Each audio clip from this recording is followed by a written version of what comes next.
Assalamualaikum warahmatullahi wabarakatuh. Pada malam hari ini kita akan memulai pengaosan kitab Riyadhus Shalihin karya Imam Abu Zakaria Yahya bin Syaraf An-Nawawi yang lebih dikenal sebagai Imam Nawawi.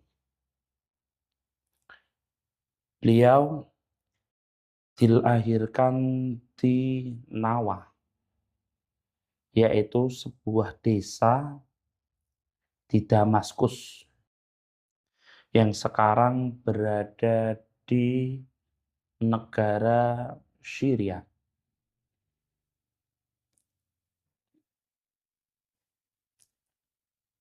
Pada tahun 618 Hijriah, beliau Imam Nawawi selalu menuntut ilmu pengetahuan sehingga pada usia 18 tahun beliau sudah terkenal sebagai anak yang paling menonjol atau yang paling pintar, paling cerdas di antara kawan seangkatannya. Beliau Imam Nawawi sangat ahli dalam bidang fikih dan hadis. Beliau bermadhab Syafi'i seperti kebanyakan ulama yang berada di Indonesia, yaitu bermadhab Syafi'i. Adapun dalam bidang hadis, beliau sangat teliti dan juga termasuk tokoh yang tidak asing, mungkin sebagai ulama hadis yang dipanuti oleh sebagian besar ulama, utamanya di ulama di Indonesia, bermadhab Syafi'i. Imam Nawawi selain menyusun hadis yang dinamai Riyadhus Shalihin, juga menyusun kitab-kitab fikih yang sampai sekarang masih dibaca oleh sebagian besar ulama-ulama di dunia. Antaranya kitab fikih yang dikarang oleh Imam Nawawi yaitu Syarah Al-Muhazzab Ar-Radlah Al-Minhaj.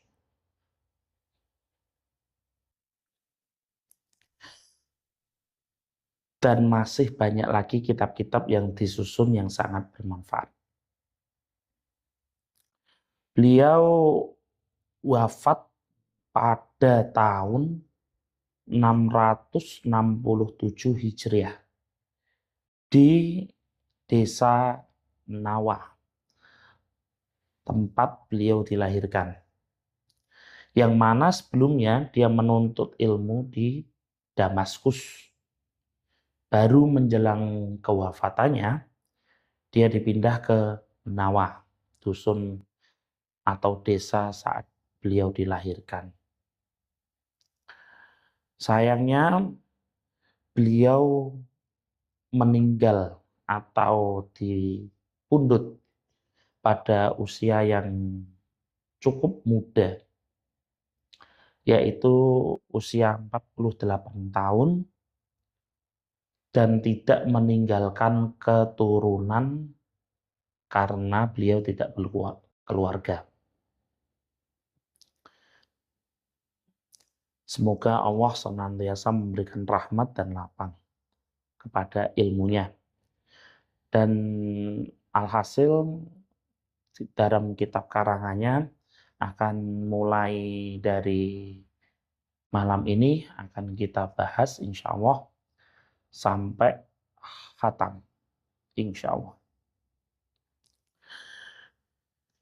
Beliau bermadhab Syafi'i. Mungkin sebagian teman-teman, apa itu sih madhab?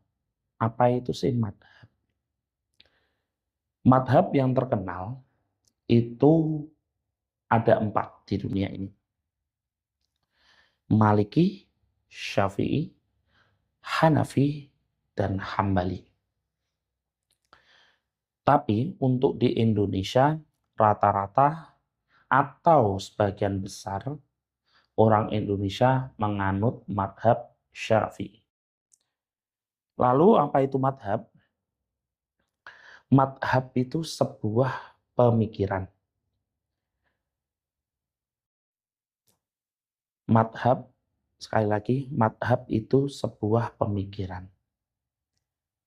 Nah, tetapi yang membedakan mungkin dari teman-teman sekarang yang kenapa sih harus menganut madhab? Mungkin ada pertanyaan seperti itu. Mengapa sih saya harus menganut madhab Syafi'i atau Hanafi atau Hambali? Kenapa enggak kita menganut madhab, katakanlah namanya Aziz? Kita kenapa tidak menganut madhab Aziz atau nama-nama yang lain?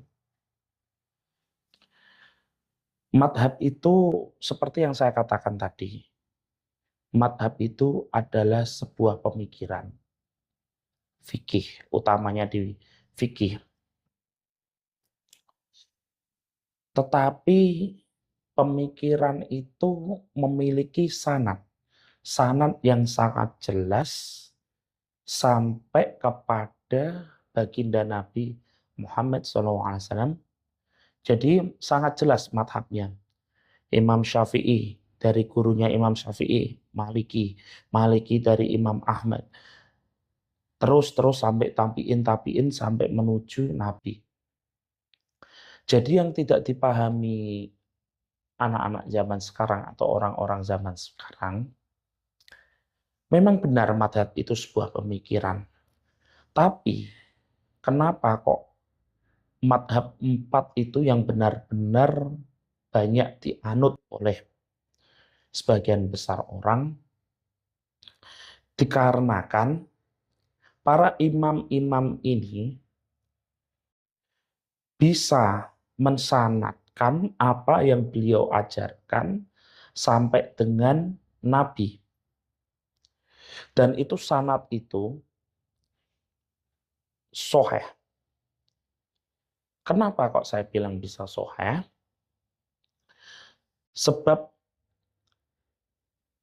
kitab hadis tersahih yang banyak orang setujui adalah Bukhari dan Muslim.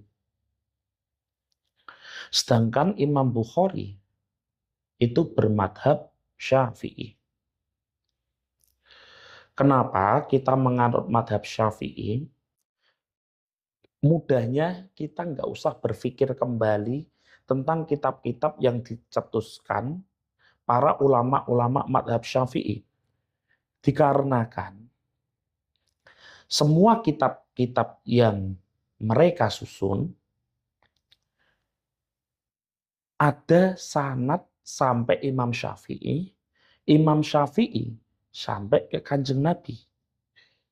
Makanya jika ada orang yang berbicara, saya mending baca buku sendiri daripada menganut madhab itu apalah. Saya kan bisa baca Al-Quran dan hadis sendiri. Betul. Jika kualitas Anda bisa mensanadkan sampai Nabi dan itu sahih, maka silahkan. Tapi kalau andai kata kalian belajar hanya dari buku, tidak pernah ada penjelasannya, gurunya siapa, bahkan pengarangnya tidak dibaca, bagaimana bisa Anda berbicara kalau itu yang dilakukan Rasulullah secara benar? Jadi, itulah pentingnya kita bermadhab. Alhasil, kita sangat mudah untuk sholat seperti ini, madhab syafi'i seperti ini. Karena apa? Andai kata besok di yaumul akhirah, kita ada hisab, yaumul hisab. Kita mudah, sangat mudah untuk beralasan atau berdalih. Kenapa kamu sholat kok rukuknya seperti ini? Saya rukuk, kita tinggal menjawab dengan mudah. Saya rukuk seperti ini karena saya diajari guru saya yang bermadzhab Syafi'i dengan rukuk yang seperti ini. Sujudnya pun saya seperti ini. Nah, lalu pertanggungjawaban itu lanjut ke guru. Kenapa kamu bisa ngajari murid ini sholat seperti ini? Oh, saya dari guru saya. Lanjut gurunya guru kita ditanyain. Kamu kok bisa mengatakan kalau sholat yang benar seperti ini? Oh, saya dari guru saya. Oh, saya dari guru saya. Guru saya seterusnya sampai Rasulullah. Dan sebenarnya madhab itu memudahkan kita untuk beribadah, untuk mengetahui hukum-hukum yang kita tak tahu, utamanya hukum fikih. Jadi, madhab itu mengapa sangat penting? Karena sanadnya jelas. Beliau-beliau imam sangat jelas menjelaskan tentang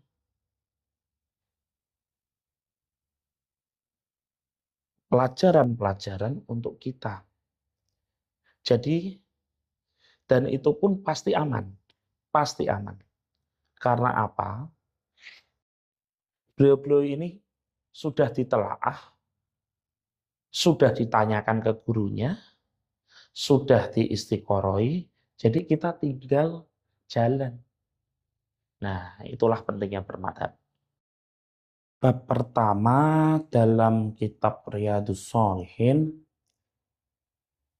adalah bab niat. Tapi sebelum itu, teman-teman, dengan jasa Imam Nawawi,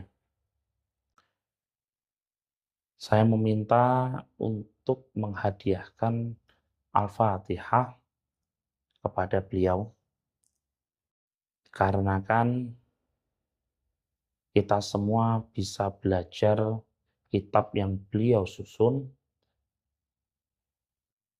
dan alhamdulillah kita bisa diberi kenikmatan pembelajaran di malam ini.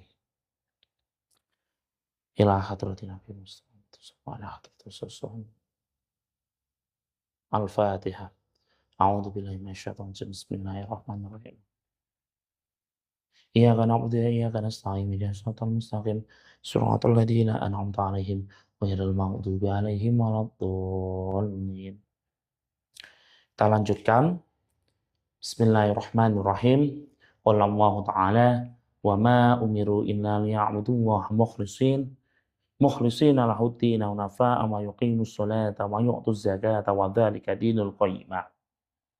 Wa qala ta'ala, "La yanalallahu lahumuha wa la dima'uha walakin yanaluhut taqwa minkum." Wa qala ta'ala, Qul in tukhfu ma fi sudurikum aw tubduhu ya'lamhu. Yang artinya Allah Ta'ala berfirman, siapa Allah Ta'ala, mereka tidaklah diperintahkan kecuali supaya menyembah kepada Allah dengan ikhlas dalam menjalankan agama dengan lurus.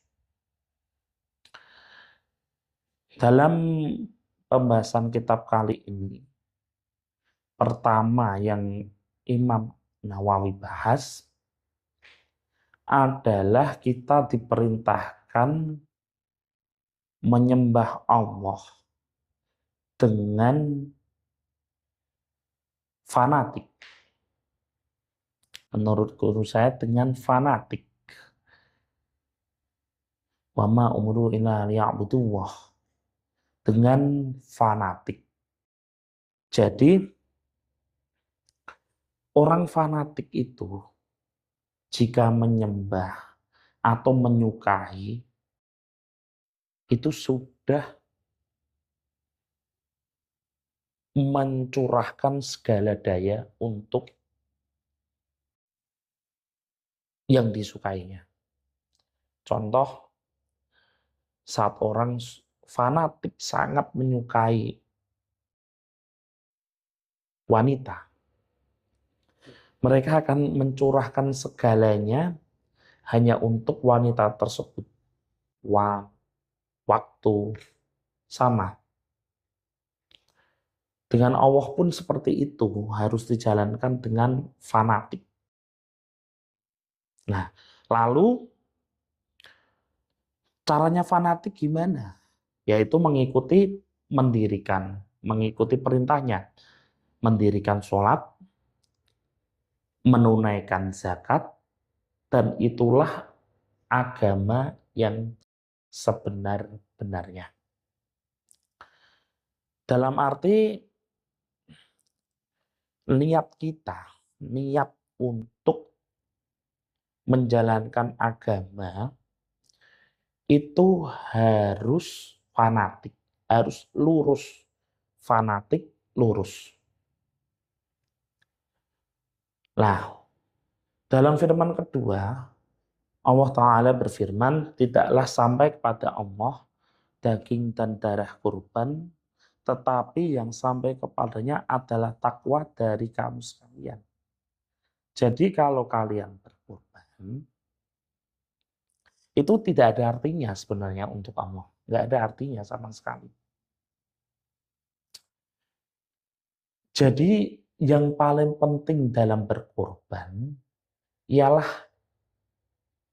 niat takwa kalau ini benar-benar perintah Allah. Dah seperti itu saja. Itu pasti benar, pasti benar. Dalam firman ketiga dalam kitab ini Allah Ta'ala berfirman, wa qala ta'ala, katakanlah jika kamu sekalian merahasiakan atau menampakkan apa yang terkandung di dalam dadamu, niscaya Allah mengetahuinya. Nah, karena ini bab niat, niat sekecil apapun dalam hati, itu Allah pasti mengetahuinya. Pasti mengetahuinya. Jadi niat itu enak, teman-teman sekalian. Niat itu, kalau kita niat baik, katakanlah, saya mau ke masjid. Tahu-tahu di masjid, sebelum kita berangkat ke masjid, hujan. Akhirnya tidak jadi ke masjid. Itu sudah ditulis kebaikan satu. Hanya karena niat. Tapi jika saat kita niat jelek, nanti kalau ada sandal bagus di masjid mau aku bawa. Kan niat jelek itu sudah. Sesampai di sana, lah kok sandalnya kok jelek-jelek, kok nggak ada yang bisa dipakai. Nah, akhirnya nggak jadi. Nah, dan itu belum ditulis sama sekali. Padahal sudah niat jelek itu. Tapi kalau dilakukan, baru ditulis satu kejelekan. Beda dengan niat baik. Enggak melakukan aja sudah dikasih satu kebaikan, apalagi kalau melakukannya. Tambah lagi. Kita langsung bahas hadis pertama dalam kitab Riyadhus Shalihin. Wa an Amirul Mukminin Abi Hafiz Umar ibnu Khattab ibni Nufail ibni Abdul Uzza ibni Riyah ibni Abdullah ibni Qurti ibni Rozah ibni Adi ibni Ka'ab ibni Lu'awi ibni Ghalib al-Qurashi al-Adawi radhiyallahu anhu qala sami'tu Rasulullah sallallahu alaihi wasallam mendengar siapa Umar dari Rasulullah SAW, innamal a'malu binniyat wa innama likulli ri'in ma nawa faman kanat hijratuhu ila Allahi wa rasulihi fa hijratuhu ila Allahi wa rasulihi wa man kanat hijratuhu lidunya yusibuha aw imra'atin yankihuha fa hijratuhu ila ma hajara ilaih. Rawahu Bukhari wa Muslim. Dari Amirul Mukminin Abu Hafs Umar ibnu Khattab bin Nufail bersabda, siapa Rasulullah? Saya mendengar Rasulullah bersabda bahwasanya semua amal itu tergantung niatnya. Nah, seperti yang saya jelaskan tadi, amal itu tergantung niat. Kalau niatnya lebih baik, ya langsung dikasih ganjaran. Dan bahwasanya apa yang diperoleh oleh seseorang adalah sesuai dengan apa yang diniatkan. Barang siapa yang hijrah karena Allah dan Rasulnya, maka hijrahnya itu akan diterima oleh Allah dan Rasulnya. Dan barang siapa yang hijrahnya karena mencari dunia atau karena wanita yang akan dinikahi, maka hijrahnya itu hanya memperoleh apa yang diniatkan dalam hijrahnya itu. Riwayat Bukhari dan Muslim. Jadi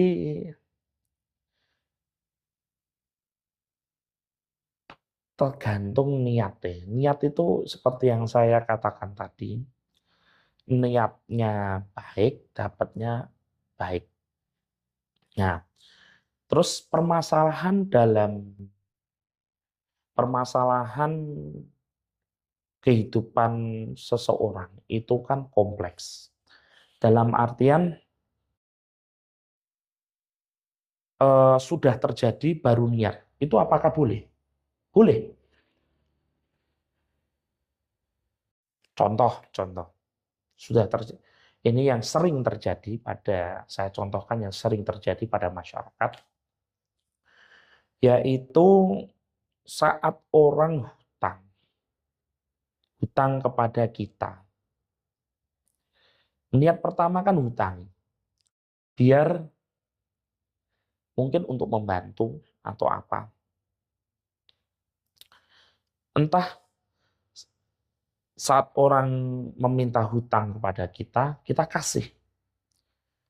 Bro, saya hutang 1 juta. Oke, ini 1 juta. Niatnya kita menghutangi, sudah dapat ganjaran karena untuk menolong orang. Nah, berjalannya waktu, saat jatuh tempo kita butuh, kita tagih. Mas, mana uang yang saya hutangi kemarin? Malah si B itu menjawab, wong cuma utang segitu aja, kau bahas terus. Saya aja nggak punya uang buat makan. Kamu minta saja terus, kamu tagih aja terus. Padahal si A itu harusnya nggak salah. Dia menagih uang yang dia hutangkan kepada si B, harusnya nggak salah. Tapi karena si B tidak mau mengembalikan uang hutang tersebut, ya mau bagaimana lagi daripada si A berpikir, daripada harus nagih terus tapi nggak ada hasil, akhirnya niatnya diganti. Ya Allah, niat saya menjadi sedekah. Apakah boleh? Boleh. Itu boleh. Karena apa? Daripada kita gerundel, daripada kita miso, atau daripada kita tidak terima dengan apa yang dilakukan B, yang membuat kita ngumpul ke dosa miso, lebih baik kita ganti niatnya menjadi ya sudahlah kita sodakohkan. Artinya apa? Sodakoh itu kan teman-teman sekalian itu kan wajib keluar. Sodakoh itu wajib keluar. Kalau tidak keluar itu akan menjadi bala buat kita. Karena sebagian uang yang kita hasilkan itu ada uang teman-teman, ada uang teman-teman atau tetangga-tetangga miskin kita yang tercampur dalam uang tersebut. Makanya Allah menganjurkan untuk sedekah minimal 2,5% yang akan kita bahas di kemudian hari. Cuma apakah kita boleh mengganti niat daripada grundel, hutang ora dibayar-bayar, lebih baik kita ganti niat menjadi sedekah. Apakah boleh? Boleh. Urusan itu diterima atau enggak, kita sekali lagi, kita bukan panitia surga. Jadi urusan diterima apa enggak, itu urusannya Allah. Tetapi kita boleh mengganti niat. Nah, daripada kita ngerundel, berbuat yang dosa, mending kita mengganti niat. Nah, di sini dikatakan jika barang siapa yang hijrah karena Allah dan Rasul-Nya, maka hijrahnya itu akan diterima oleh Allah dan Rasul. Dan barang siapa yang hijrahnya karena mencari dunia atau karena wanita yang akan dinikahi, maka hijrahnya itu hanya memperoleh apa yang diniatkannya dalam hijrahnya. Hadis seperti ini kalau kita berpikir secara biasa, secara tulisan, maka kita akan memahami cara biasa. Kalau hijrah untuk Allah berarti ya akan diterima, kalau untuk wanita berarti maka hanya memperoleh wanitanya. Bagaimana kalau kita meniatkan yang banyak? Apakah boleh? Ya Allah, saya hijrah ke kota Jakarta karena panjenengan semoga diberi kelancaran di kota tersebut dan diberi jodoh di sana dan diberi berkah rumah di sana. Apakah boleh? Boleh. Jadi niat itu enggak harus satu. Niat itu banyak pun boleh. Enaknya niat itu seperti itu. Tapi niat sekali lagi harus niat yang positif. Yang baik. Jangan niat yang buruk. Apakah banyak? Boleh? Boleh. Niat itu enggak harus satu. Ya Allah, saya ini bersolawat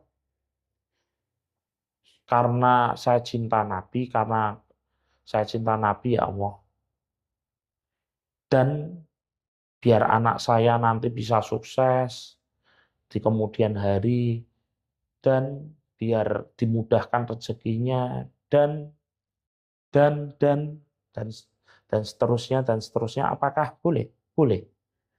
Dan itu malah lebih menguntungkan sebenarnya. Karena Kalau bahasa kita sambil menyelam minum air. Jadi kalau bisa niat banyak, kenapa harus satu? Nah, itu. Itulah keutamaan niat. Kita lanjut. Wa'an ummil mu'minin ummi Abdillah Aisyah radhiyallahu an qalat. Qala Rasulullah sallallahu alaihi wasallam ya'zu jaisun al-ka'bata fa idza kanu bi baida'a minal ard yukhsafu bi awalihim wa akhirihim qalat qultu ya Rasulullah kaifa yukhsafu bi awalihim wa akhirihim wa fihim aswabuhum wa man laisa minhum qala yukhsafu bi awalihim wa akhirihim summa yub'asuna ala niyatihim rawahu Bukhari wa Muslim. Dari Aisyah radhiyallahu berkata bahwasanya Rasulullah bersabda, nanti akan ada sekelompok pasukan yang akan menyerang Ka'bah. Kemudian ketika mereka sampai di suatu tanah lapang, maka dibinasakanlah mereka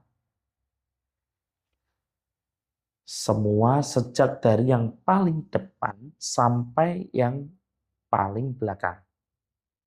Aisyah berkata, saya bertanya, wahai Rasulullah, bagaimanakah mereka dibinasakan semua sejak dari yang paling depan sampai yang paling belakang? Padahal di antara mereka ada orang yang akan berbelanja, serta ada pula orang yang tidak membantu mereka. Beliau menjawab, mereka dibinasakan semua sejak dari yang paling depan sampai yang paling belakang. Kemudian nanti mereka akan dibangkitkan sesuai niat masing-masing dari mereka. Jadi seperti ini. Ini Rasulullah menyontohkan ada sekelompok pasukan yang akan menyerang Ka'bah. Kemudian mereka dibinasakan sejak yang paling depan sampai yang paling belakang. Itu terjadi sebelum kelahiran Rasulullah SAW, di mana itu tahun gajah yang ceritanya mungkin banyak teman-teman tahu, di mana ada sang raja ingin menyerang, sang raja dari zaman ingin menyerang Ka'bah untuk menghancurkan Ka'bah. Lalu dibinasakanlah semua, meskipun ada yang ikut hanya untuk belanja ataupun jalan-jalan ataupun hanya untuk melihat-lihat. Mereka dibinasakan dari awal sampai akhir, dari depan sampai belakang. Nah, terus beliau Rasulullah menjawab bahwa mereka nanti yang mati atau yang dibinasakan akan dibangkitkan sesuai dengan niat masing-masing. Nah, contoh untuk kehidupan sehari-hari yaitu saat kita niat untuk mungkin mengaji ataulah biasa aja lah niat untuk sekolah. Kita niat baik untuk mencari ilmu, untuk menyongsong masa depan yang lebih baik, dan niat udah bagus. Tahu-tahu kita kena tabrak atau kena musibah, tertabrak dan meninggal. Nah, itu kan yang niat orang sekolah kan niatnya mungkin ada yang karena takut orang tua, ada yang karena ingin dipuji teman-teman karena sekolah tinggi, atau mungkin benar-benar karena ingin menuntut ilmu. Nah, makanya adapun dalam satu bis, katakanlah dalam satu bis pergi ke sekolah semua, dan itu tertabrak dan semuanya meninggal, itu mereka akan dibangkitkan diamalkan sesuai dengan niat masing-masing. Jadi di sini paham ya pentingnya niat. Apapun yang kita lakukan, wajib diniati dengan niat yang baik. Contoh, kita bekerja. Sebelum bekerja, kita niat. Jangan nggak niat. Wajib niat. Percuma kita capek-capek kerja, tapi cuma dapat gaji sama capek doang. Percuma. Coba kalau kita kerja, niatnya kita banyak. Ya Allah, saya ingin bekerja untuk menafkahi istri. Menafkahi istri sudah dapat ganjaran. Untuk biayai anak, sudah dapat ganjaran lagi. Untuk memenuhi kewajiban laki-laki harus menghidupi keluarga. Udah ada 3 niat. Nah, dan untuk ibadah, nah, udah ada 4 niat.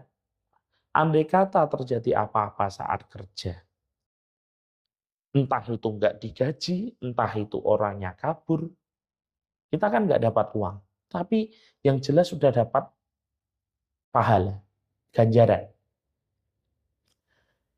Mungkin nggak berguna untuk di dunia ini, tapi kelak di akhirat pasti berguna. Makanya pentingnya niat. Jadi orang rugi kalau niat cuma sedikit, itu sangat rugi. Orang bekerja nggak, apalagi nggak diniatin, rugi. Orang bekerja itu diniati banyak. Kalau misalnya nggak ada hasil di uang, nggak ada hasil uang, setidaknya masih ada hasil pahala. Dan itu sangat membantu. Di yaumul akhirah, di hari pembalasan besok, itu sangat berguna. Itulah. Jadi nggak perlu orang berkata harus sholat khusyuk seperti ini. Sholat ya biasalah sebisanya. Jangan jangan terlalu jangan terlalu takut lah sama sholat. Sholat ya biasa aja, standar aja. Pokoknya sholat ya baca Al-Fatihah, rukuk, sujud, tahiyat awal, tahiyat akhir. Yang runtut aja, biasa aja, yang biasa. Tapi kan kalau kita andai kata sholat itu nggak diterima, atau puasa kita nggak diterima, atau sodakoh kita, sodakoh kita kurang ikhlas atau gimana, dimulai aja dari niat. Niat yang baik, sedikit sedikit dilakukan. Pasti lama kelamaan akan menjadi habit juga, dan habit itu habit yang baik. Habit yang baik. Jadi kelak itu untuk pahala kita tuh numpuk. Numpuknya dari mana? Apa-apa diniatin. Kita niat sedekah, moga-moga meresihin harta sama memberi bantuan kepada orang yang disedekahi. Udah 2. Udah diberi ganjaran 2. Kita niat sholat mengikuti kewajiban, mbek nggo awak kula sudah diberi lagi. Kita niat bekerja, niat nafkah, niat nyenengke bojo, niat ibadah, udah dapat 3. Wah, enak jadi. Jadi itu sebenarnya Islam itu mudah, teman-teman sekalian. Jangan dikira Islam itu sulit. Harus gini, harus seperti ini, harus seperti ini. Enggak. Islam itu mudah. Dan enak. Islam itu enak. Enak. Saestu enak. Lanjut. Wan Aisyah radhiyallahu anha qalat qala Nabi sallallahu alaihi wasallam la hijrata ba'dal fath walakin jihadun wa niyatun wa id wa idastum firtum fangfiru. Rawahu Bukhari wa Muslim. Dari Aisyah radhiyallahu anha berkata, Nabi Shallallahu alaihi wasallam bersabda, tidak ada hijrah lagi setelah ditaklukkannya kota Mekah. Tetapi yang tetap ada yaitu jihad, berjuang pada jalan Allah. Nah, jadi jihad itu artinya berjuang pada jalan Allah dan niat untuk selalu berbuat baik. Oleh karenanya, jika kamu sekalian dipanggil untuk berjuang, maka berangkatlah. Riwayat Bukhari dan Muslim. Jadi intinya itu, jihad itu tidak harus zaman sekarang. Kita berbicara konteksnya di zaman sekarang aja. Kan tidak ada tuh yang namanya memerangi kafir atau apa. Kan kita hidup kebetulan di zaman yang sangat damai. Nah, terus kita nggak bisa jihad dong. Jihad itu tidak hanya memerangi orang lalu kita mati syuhada, bukan. Jihad itu artinya berjuang pada jalan Allah.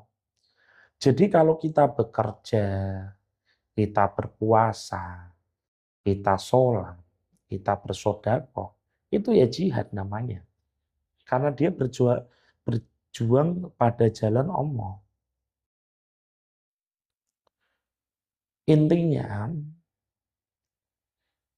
Intinya itu ada di niat. Kalau niat baik, niat ibadah, apa segala sesuatu diniati ibadah, pasti enak. Pasti enak. Terus keempat, wa'an Abi Abdillah Jabir ibni Abdillah Ansori radhiyallahu anhuma qala kunna ma'an Nabi sallallahu alaihi wasallam fi ubuzatin faqala inna bil dinati larijala masirtum masiron wala fatotum wadiyan illa kanu ma'akum habasahumul marodu wa fi riwayatin ila syarikukum fil ajr. Rawahu Muslim. Dari Abu Abdullah bin Jabir bin Abdillah Al-Ansori radhiyallahu berkata, dalam salah satu peperangan kami bersama dengan Nabi SAW, kemudian beliau bersabda, sesungguhnya di Madinah ada beberapa orang yang apabila kamu melalui jalan atau menyeberangi lembah, niscaya mereka senantiasa mengikuti kamu sekalian, yang mencegah mereka hanyalah sakit. Pada salah satu riwayat, melainkan mereka selalu menyertai kamu sekalian di dalam mencari pahala.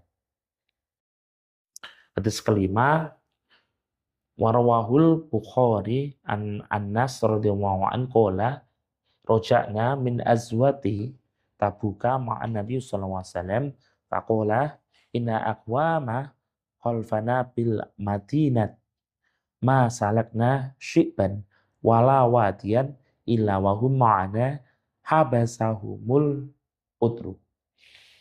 Diriwayatkan oleh Bukhari dari Anas radhiyallahu anhu, di mana ia berkata, kami bersama-sama dengan Nabi sallallahu alaihi wasallam kembali dari peperangan Tabuk. Kemudian beliau bersabda, sesungguhnya masih ada beberapa orang yang kami tinggalkan di Madinah, di mana mereka senantiasa menyertai kami, baik sewaktu kami keluar masuk pedusunan maupun sewaktu kami menyeberangi lembah, yang mencegah mereka hanyalah halangan.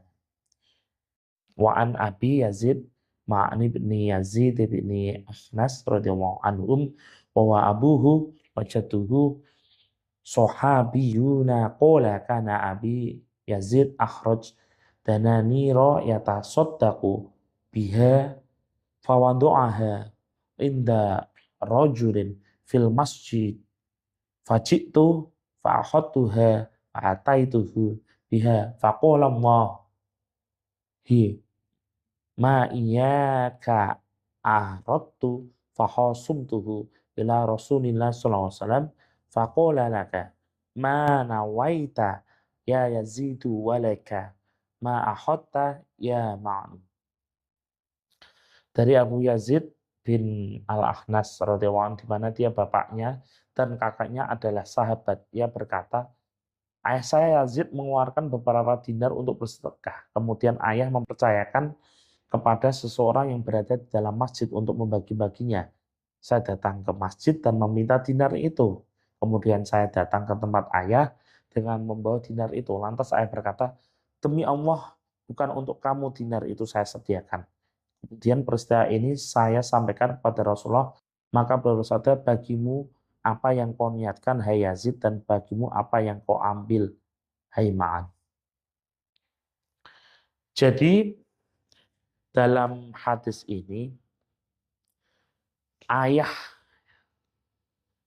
ayahnya Abu Yazid Ma'an, namanya Ma'an, ayahnya namanya Yazid, dia bersodakoh atau bersedekah.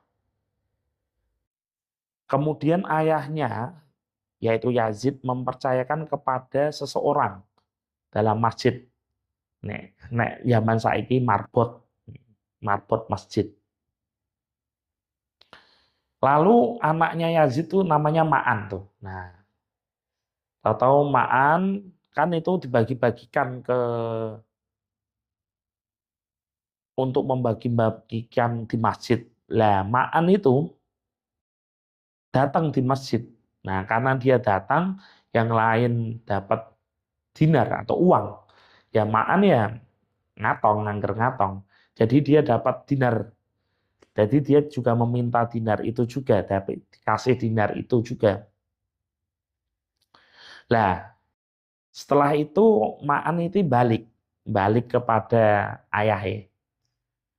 Nah, ayahnya marah, demi Allah bukan kamu yang dinar itu saya sediakan. Nah, jadi dinar itu sebenarnya ayahnya itu niatnya itu disedekahkan ke orang-orang masjid itu.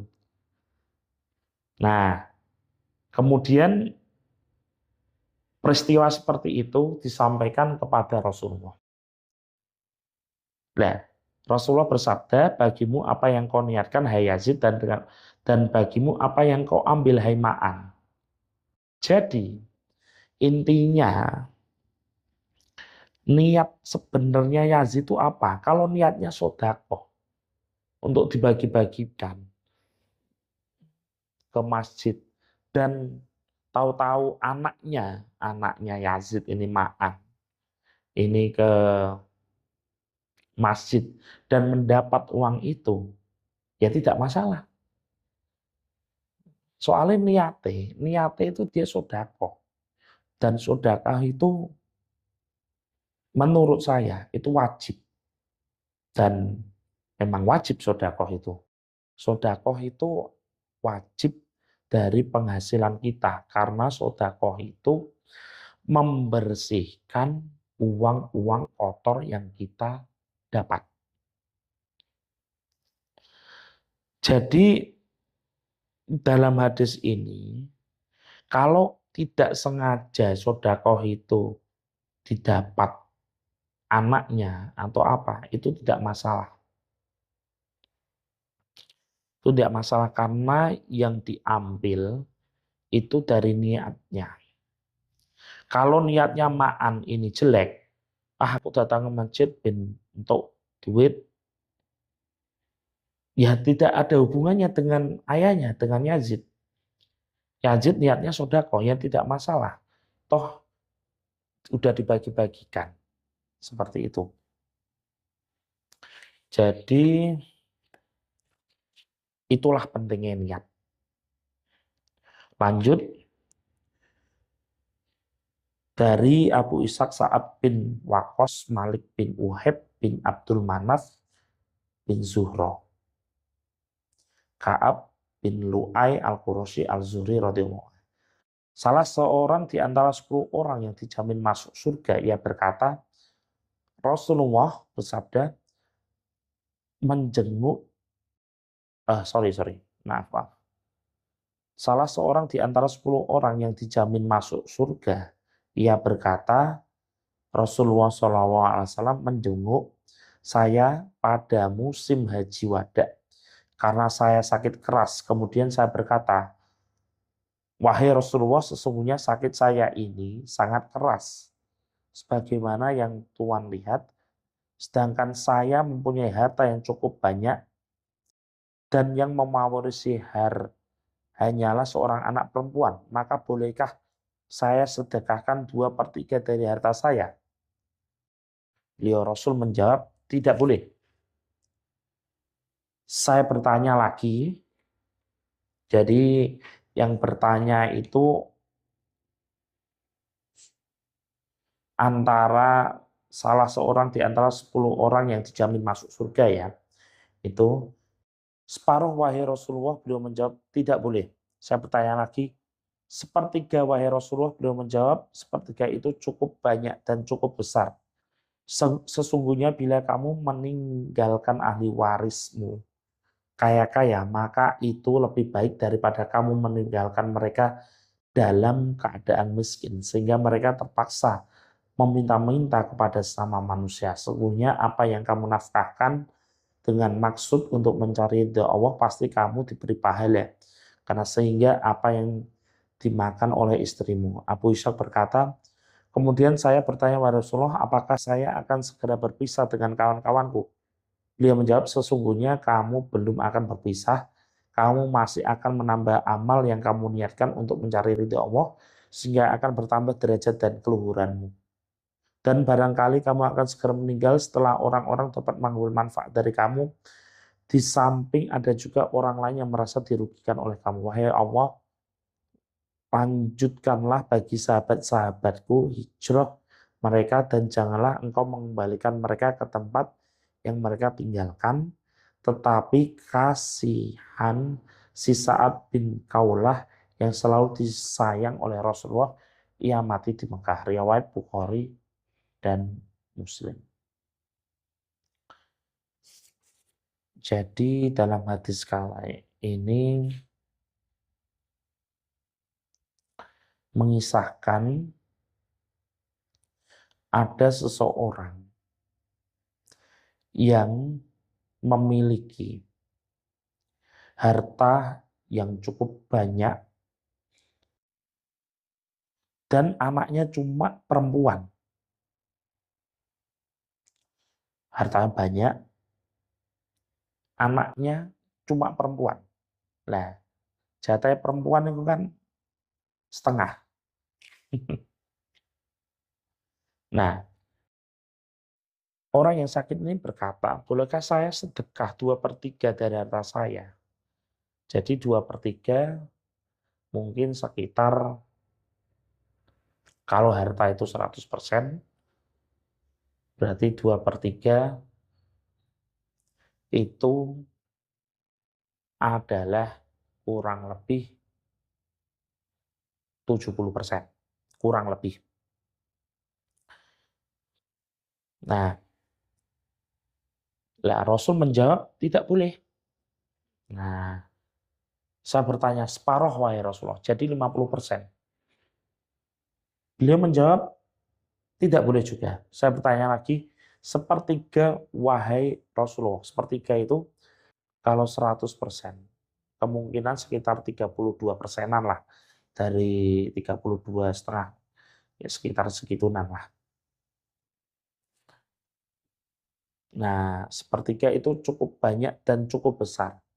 Sesungguhnya bila kamu meninggalkan ahli warismu kaya-kaya, maka itu lebih baik dari kamu meninggalkan mereka dalam keadaan miskin. Jadi,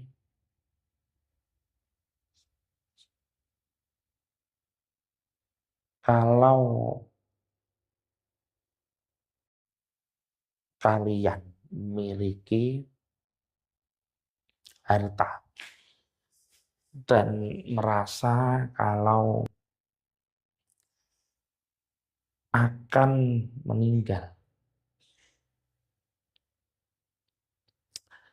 Dan ahli waris kalian itu cuma seorang putri atau putra. Jadi mengenai hukum waris, itu sebenarnya akan dibahas di ilmu yang namanya ilmu faraid. Tapi ini hanya menjabarkan tentang masalah niat. Jadi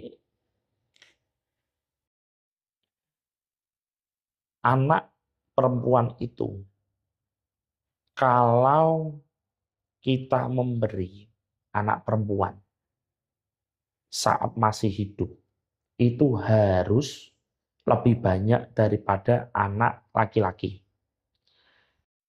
Karena apa? Anak perempuan itu kebutuhan lebih banyak. Dia lebih mementingkan penampilan, dan penampilan itu butuh uang. Jadi makanya kita harus memberi lebih banyak. Karena butuh make up, butuh kendaraan yang bersih, yang sama buat menunjang penampilannya dia lah. Karena dia perempuan. Nah, kalau laki-laki, mengapa kok memberi harus dikasih lebih sedikit daripada perempuan? Karena apa? Karena laki-laki itu tidak butuh yang neko-neko, nggak butuh yang aneh-aneh. Laki-laki itu cukup pakai baju, pakai celana panjang, sisiran, pergi kemanapun santai, nggak pernah bingung. Uang sedikit pun di dompet, uang 20.000 mau pergi ke Jogja, oke, berani aja. Asalkan bensin penuh, berani aja. Kalau perempuan nggak bisa. Perempuan itu nek lungo-lungo. Nah, kalau pergi-pergi bisa kita lihat pasti lebih banyak persiapan daripada laki-laki. Ya memang hakikatnya perempuan itu kalau masih ayah masih sugeng, masih sehat, belum meninggal, memang harus dikasih lebih banyak. Karena faktor mereka memang kebutuhan lebih banyak. Beda lagi jika warisan, perempuan itu memang lebih sedikit. Karena apa? Perempuan itu hakikatnya gampang dibombong atau gampang bahasa kasarnya lebih mudah dibohongi daripada laki-laki. Makanya di dalam warisan pasti laki-laki lebih banyak. Tapi kalau masalah memberi saat masih sugeng, ya harus lebih banyak karena memang kebutuhannya lebih banyak. Apabila perempuan itu mau ditipu atau mau diapa, ayahnya masih bisa backup. Beda cerita. Kalau ayahnya sudah meninggal, perempuan dikasih banyak, ditipu laki-laki buaya darat, habis semua. Padahal di hadis lebih baik kau meninggalkan anakmu banyak, kamu meninggalkan harta yang banyak buat anakmu daripada kamu tidak meninggalkan apa-apa. Karena apa? Kasihan anak itu. Makanya tanggung jawab orang tua itu besar.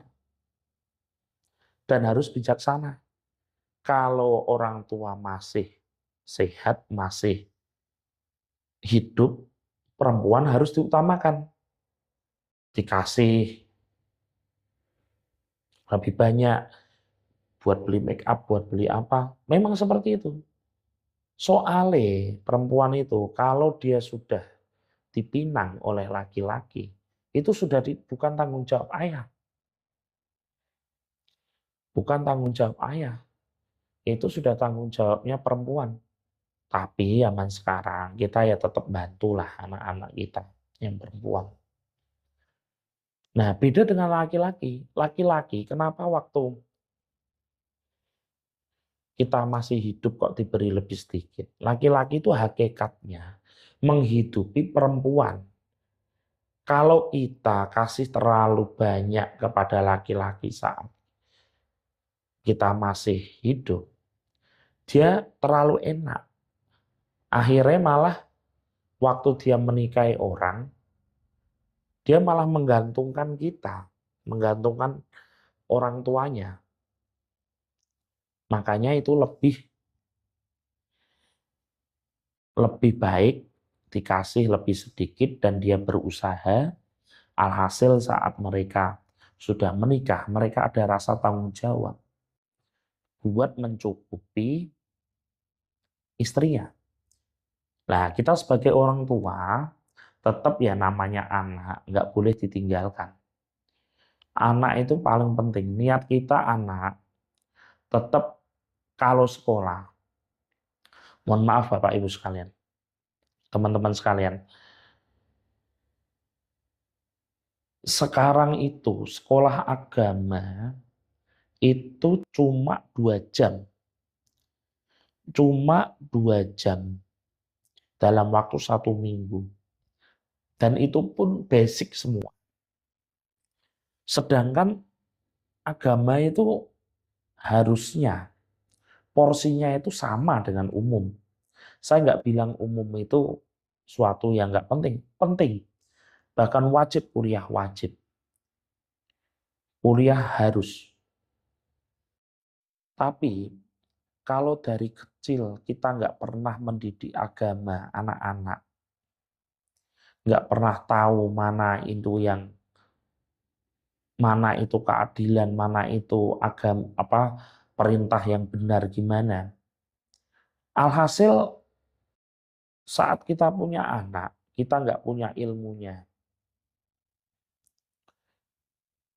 Mereka saling iri, loh kenapa kok katakanlah namanya perempuannya namanya Aisyah, lanangnya namanya Zaid, laki-laki. Kenapa kok Aisyah selalu diberi terus? Saya Zaid kok diberi sedikit. Bapak tidak adil, Bapak tidak bijaksana. Nah, itulah kalau anak tidak dididik agama dari awal, ya seperti itu. Merasa kalau apa-apa yang dilakukan kita itu tidak adil. Padahal itu kita tuntunannya sudah jelas. Kalau perempuan dikasih lebih banyak karena memang kebutuhannya lebih banyak. Tapi kalau saat waris perempuan memang lebih sedikit.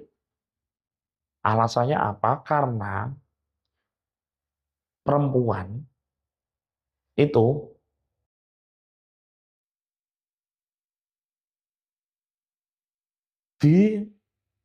dirawat oleh suaminya, sedangkan laki-laki itu merawat istrinya.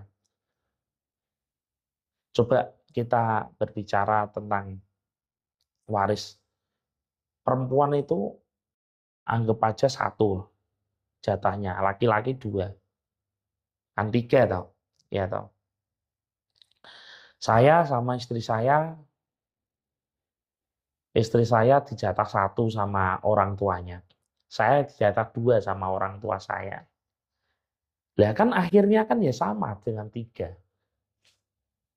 Adiknya istri saya laki-laki, dijatah 2 sama orang tuanya. Istrinya dijatah 1, akhirnya kan 3. Sebenarnya itu Islam tuh adil, tapi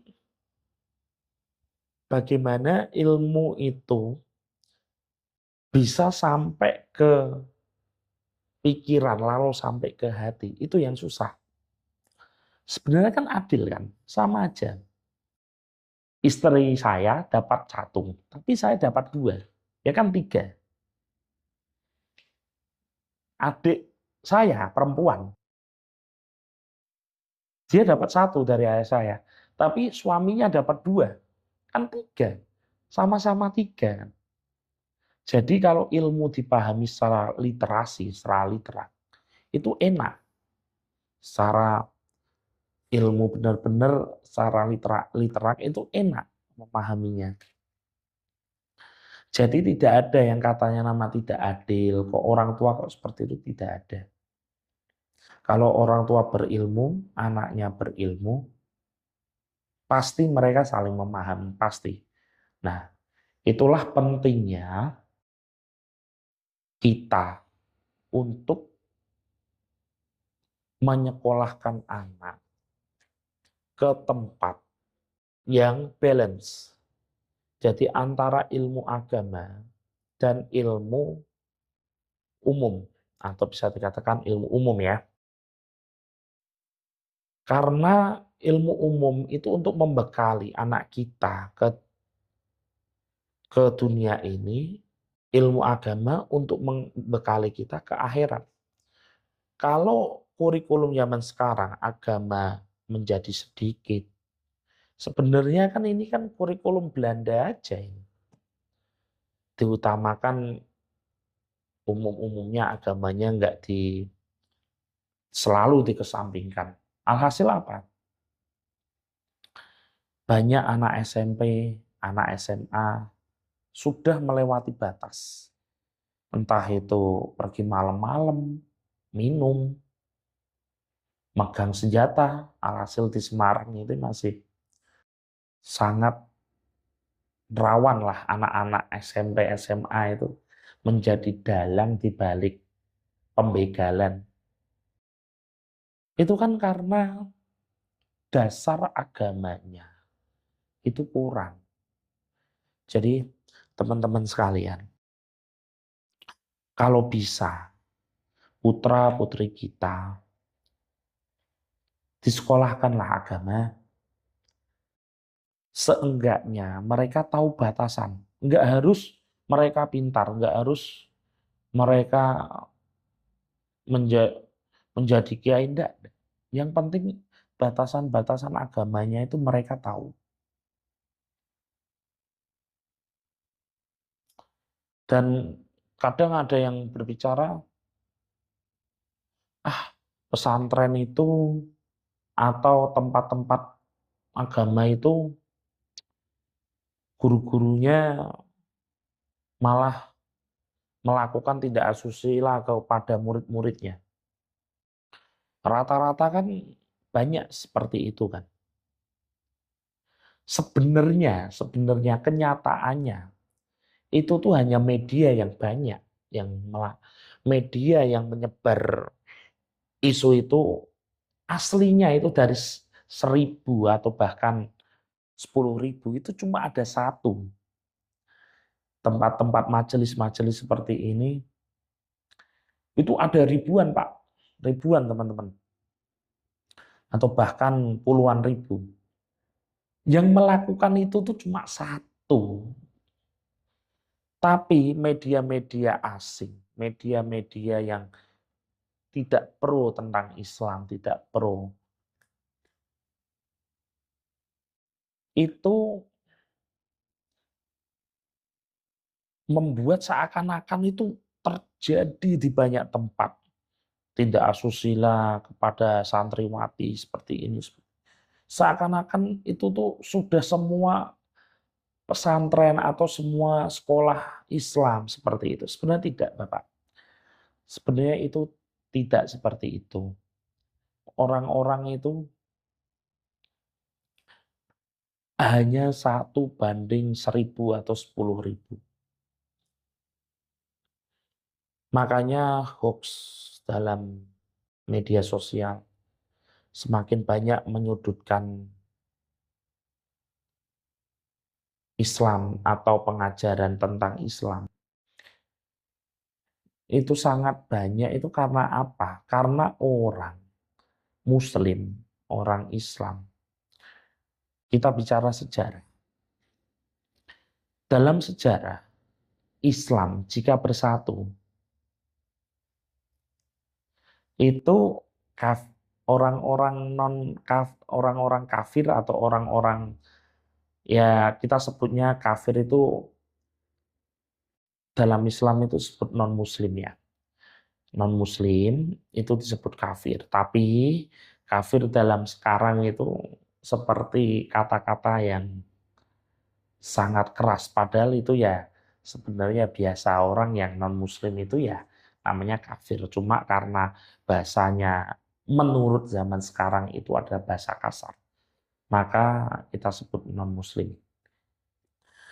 Jadi non muslim yang tidak suka dengan Islam atau Yahudi atau siapa yang tidak, mereka itu sudah belajar bahwa Islam itu jika bersatu mereka tak terkalahkan.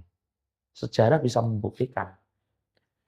Dinasti Umayyah saat menyerang Andalusia yang sekarang dikenal dengan Spanyol, kerajaan terakhirnya namanya Granada itu. Dulu itu ada pecahan dari dinasti Umayyah, dinasti awal setelah Khulafaur Rasyidin. Yang mendirikan adalah Muawiyah bin Muawiyah, punya anak namanya Yazid. Yazid punya anak Muawiyah II. Terus sampai Umar bin Abdul Aziz yang sudah terkenal itu. Lalu beberapa dekade kemudian dia cuma bertahan kurang lebih 90 tahun. Lalu digantikan dinasti Abbasiyah. Dan pada masa kecemerlangannya di masa Harun ar-Rasyid yang terkenal. Lah, mereka itu udah tahu kalau Islam bersatu itu dari Saudi Arabia masuk ke Syam, Syam sekarang Syria. Syria lanjut lagi ke Mesir. Mesir lanjut lagi sampai Spanyol. Penaklukannya Tariq bin Ziyad namanya. Itu tuh Islam masih bersatu, teman-teman.